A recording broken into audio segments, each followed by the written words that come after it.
Italian Wine Podcast. Chin Chin with Italian wine people.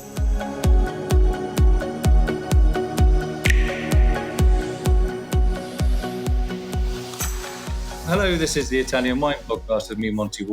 My guest today is Pepi Schuller, Master of Wine. Welcome.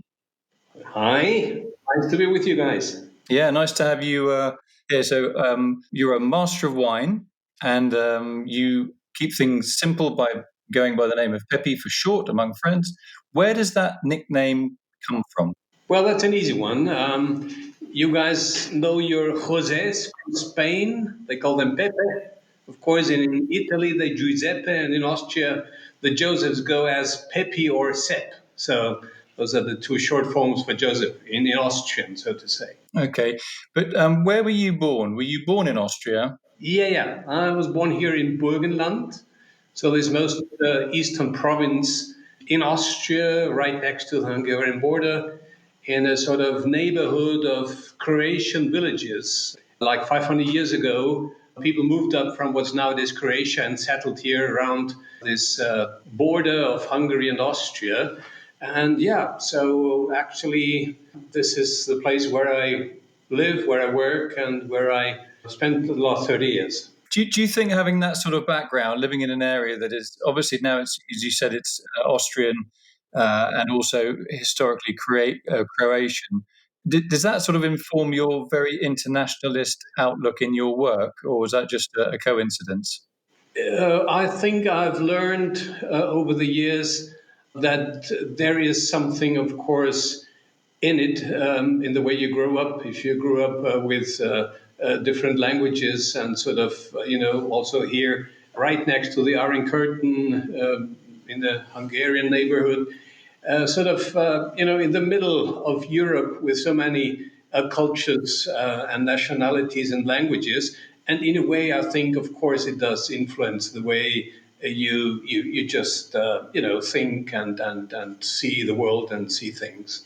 Were your family farmers, wine growers? Were they working in an office? What's the background? Well, in those days, when I was young, so more than 50 years ago, more or less everybody here in this area, sort of countryside, had a small vineyard. So my family had a small vineyard as well.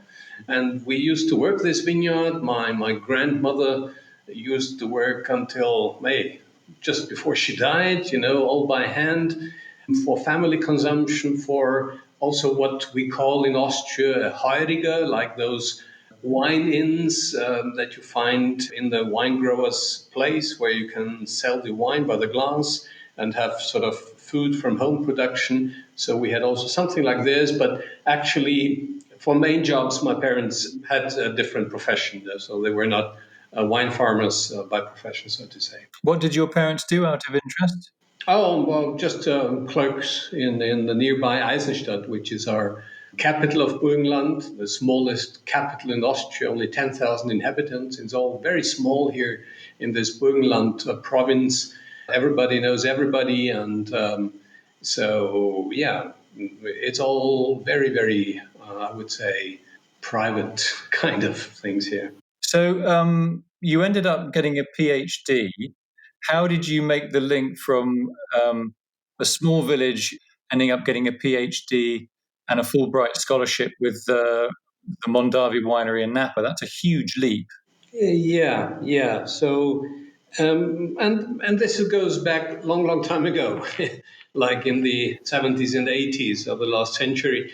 Well, I just continued after school to study economics at University of Vienna, and it was the time, and of course with this sort of indicated this little bit wine mini background I had from this small vineyard at home and doing my own things. I enjoyed doing that much more, and actually financed my studies in Vienna by selling wine in Germany, like on fairs, so like real hard selling, and got more and more attracted to wine. And when I finished my studies in Vienna, it was 1984, 85, and there was something that the wine world still knows today as the so-called Austrian wine scandal. Maybe we come back to this later on.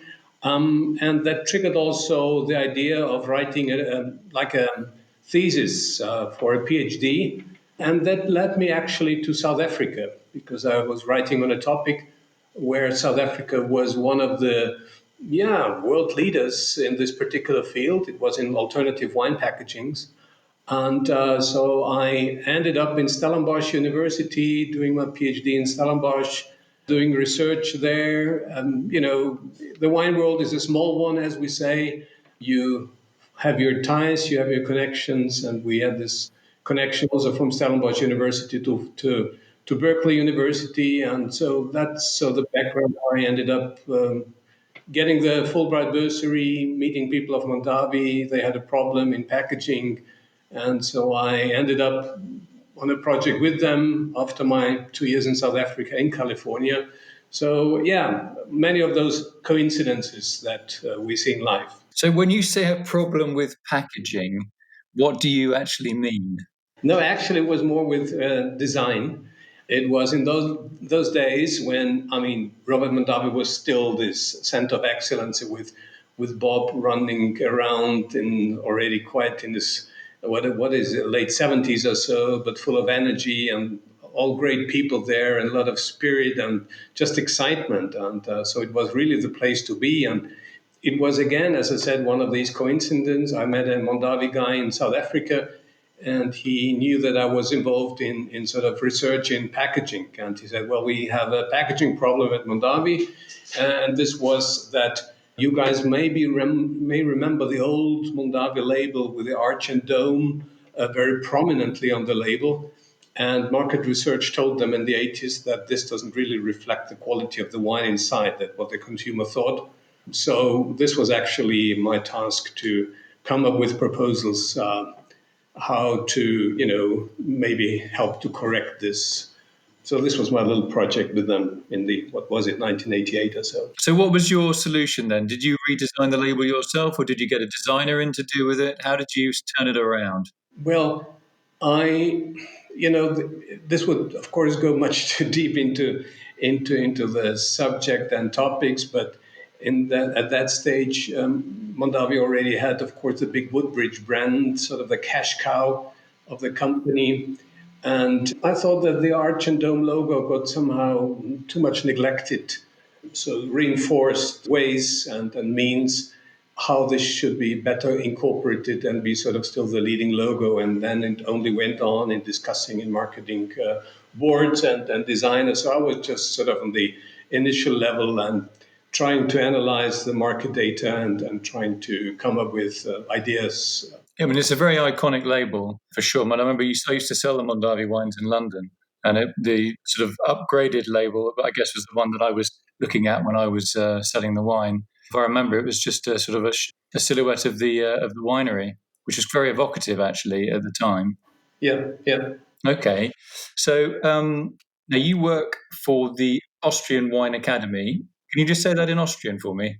Die Weinakademie Österreich. So, what courses of study do you offer, and who are your main? Where do your students come from? What demographic? Let me maybe, as you asked, also a little bit into my biography, maybe link this, what I am doing now, to this past. Because when I was working in Stellenbosch, I met the Cape Wine Academy, like in the mid 80s, which was a very active educational national institution, something similar to WSET and for UK at those days. And when I moved on to Mondavi, I had my desk was actually right next to the education department at Mondavi Winery. And so these guys were just there for education, not promotion, just educating the market, educating the trade. So I had a strong experience how powerful a wine education could be, also in terms of marketing.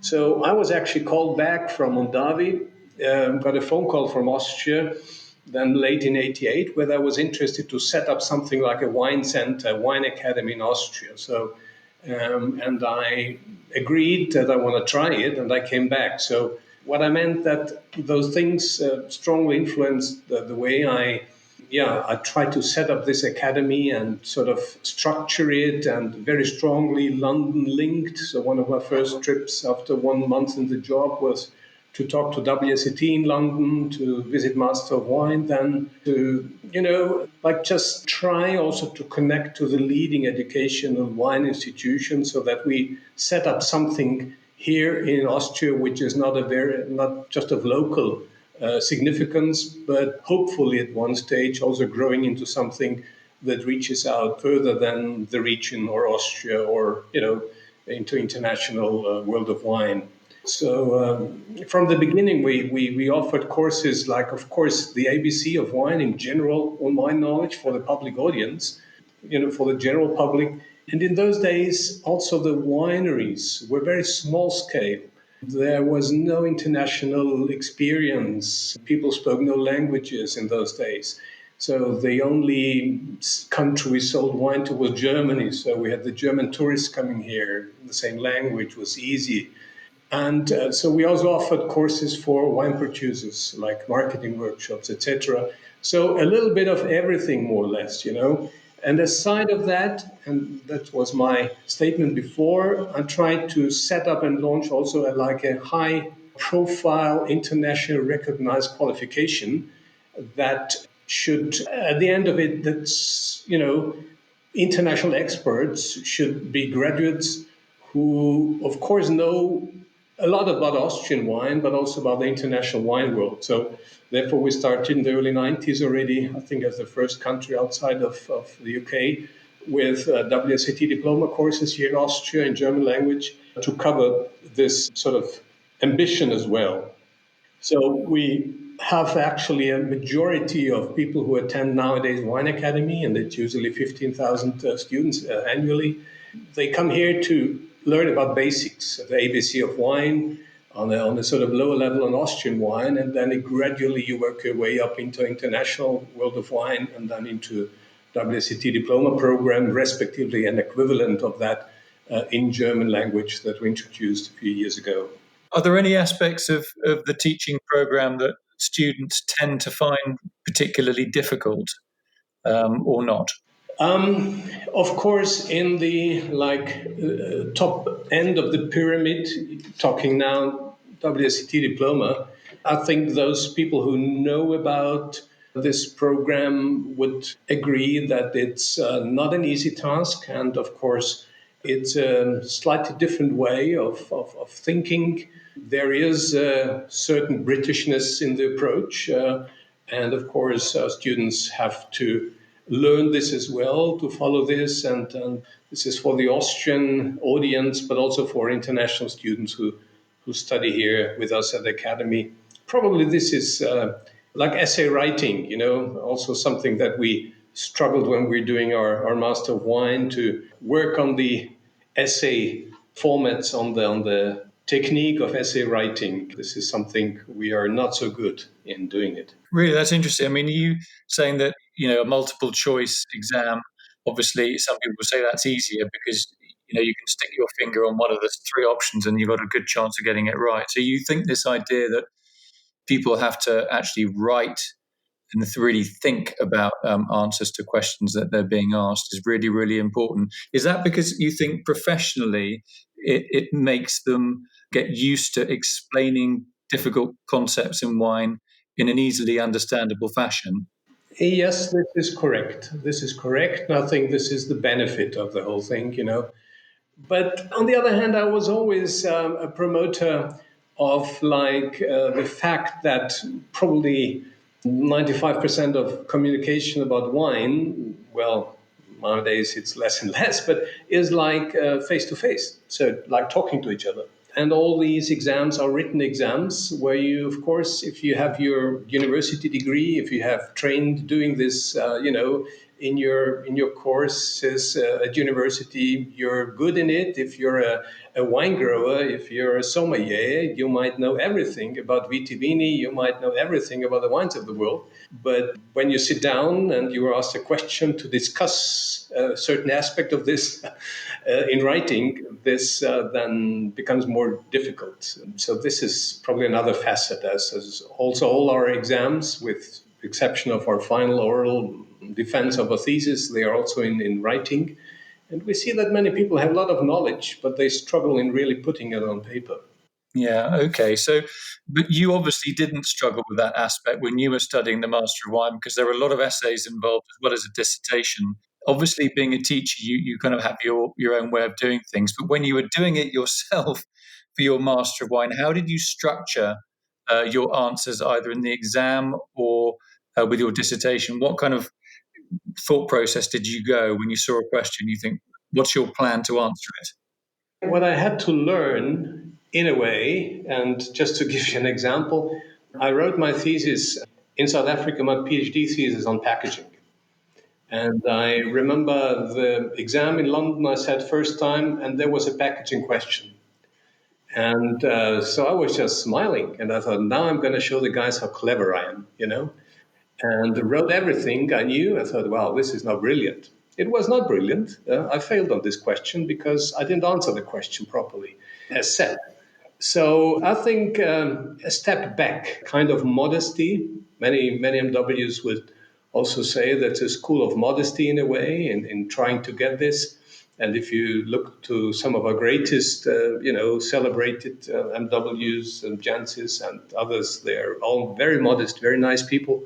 So to learn modesty and take it then from there and be balanced, try to see both sides of an argument. And this is, I think, the strength of such an approach, as I was describing already before, not to be too opinionated, but really discuss a subject from various angles. So in the school there are sort of research papers that you ask the students to do. How many or how often do your students take a topic that is Italian related rather than just say Austrian related?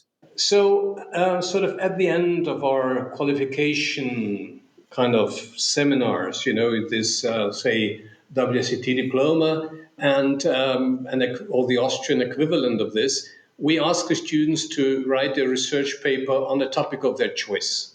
And so they are very free to choose more or less any kind of subject on the field of from the field of wine and spirits, also on literature, on philosophy, on whatever practical, technical aspects.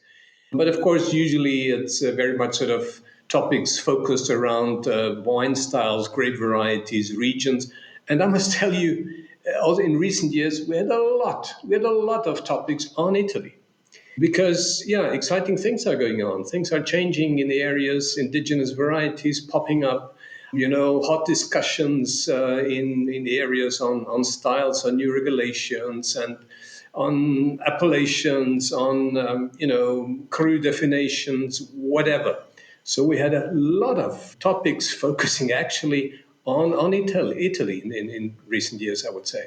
Yeah, it's interesting because both Italy, you know that I'm into organics and things like that, but both Italy and Austria are leaders in that particular field. And Austria has got a very comes across as a very well regulated country, and Italy is kind of often you're living in chaos. But from both countries come, in my view, certainly my favourite wines on the planet for totally different reasons. So obviously, your students are getting a lot of stimulation. I mean, in terms of their love of Italy or their interest in Italy, why do you think they're attracted to that? Is it because they love the idea of all these native grape varieties, or is it just the culture there, or just Italy? Hmm. Yeah, it is all along these lines. There is a natural vicinity, not only geographically, but also kind of, as a holiday destination. Everybody has been with his parents as a kid in Italy on the sea. Italian way of life, Italian cuisine, Italian sort of take it easy. So this is something which is extremely attractive in Austria as well. And also in terms of wine, sort of Italian wine is to most Austrian much closer than, say, French wine. They have been there, they have visited Piemonte, they have seen Tuscany, they've been to Firenze, they traveled further down to south. And so by a normal thing, you sort of develop a relationship with an area, and especially once you've been there and sort of indulged the area, you get sort of hooked up on this. And so you find a lot of Austrians who regularly travel to Italy because they just enjoy the whole concept of food and wine in Italy. So this is one of the main reasons. And of course, then this exciting development in recent years, you saw, the kind of image of the Antinoris, of Gaias, and I mean they're superstars very much so in Austria. We had the pleasure of having them over here at the Academy for master classes. Now, I mean, people just they love them. So there is also in a kind of I would say, well, the Germans, put it this way, the Germans always call us in Austria, well, you're almost a little bit like almost Italian. You're more relaxed, your food is better than ours, etc., etc. So there is a vicinity also in culture, I would say, from this side. What are your favourite places in Italy? If I give you a free ticket to go anywhere you want in Italy, either for the food or for the wine or for the landscape, what are your favourite places? Sorry for being boring, but when I sit in front of Duomo in Florence, it's just wow. So Florence is really something where I would like to go to quite often, as I do. Okay, and you go there, is that on business or for pleasure or both? Both, which is a nice thing of it, as we have for the past 5 years a very good cooperation into Italy, where we offer also parts of our WSET diploma program in Italy, in Florence, in Palazzo Antinori. So Piero Antinori is, I may call him an old friend of mine. I've actually met him 35 years ago in South Africa, first time. And so he was then president of Istituto Grandi Marchi, and another, I may also call him friend of mine, Sandro Boscaini, whom I've also known for close to 30 years as a vice president. So we set up then a cooperation where parts of this diploma program is held in Firenze, and also following from there, wine trips in Tuscany, but also then up to Veneto, and actually final destination being then in Italy, and opera wine for these students. So this has been a beautiful cooperation for the past years with Italy, and sort of with a strong focus on Florence. So you have the honour of being the first non-UK chairman of the Institute of Masters of Wine. Yes, yes. How proud were you? And what actually does the job entail? Yeah, I was then the first Austrian in '98 to get the Master of Wine, which was very strongly linked to what I do here with academies. And from then on, we had very, very, of course, close relation with the institute, or I had, and then also institutional, as a few years later, we started offering here the Master of Wine first year course here at the Academy in Rus. So this has been for the past 17 years. So, I organized the Master of Wine Symposium in Vienna in 2002 and was elected on the board. And then a few years later, I was asked whether I would be prepared to go for chairman. And this was, of course, an enormous honor. And I, of course, agreed. And with the help of my dear friend Lynn Sheriff, who was then elected vice chairman, I had the honor and pleasure, of course, to run the institute for 2 years, which is like the period. And now we've had 3 or 4 non-British chairmen, sort of as another maybe evidence that this institute has traveled far from, in the beginning, being a British institution into a real global, worldwide institution with, of course, not only masters of wine from around the globe, but also with managers and chairmen, etc.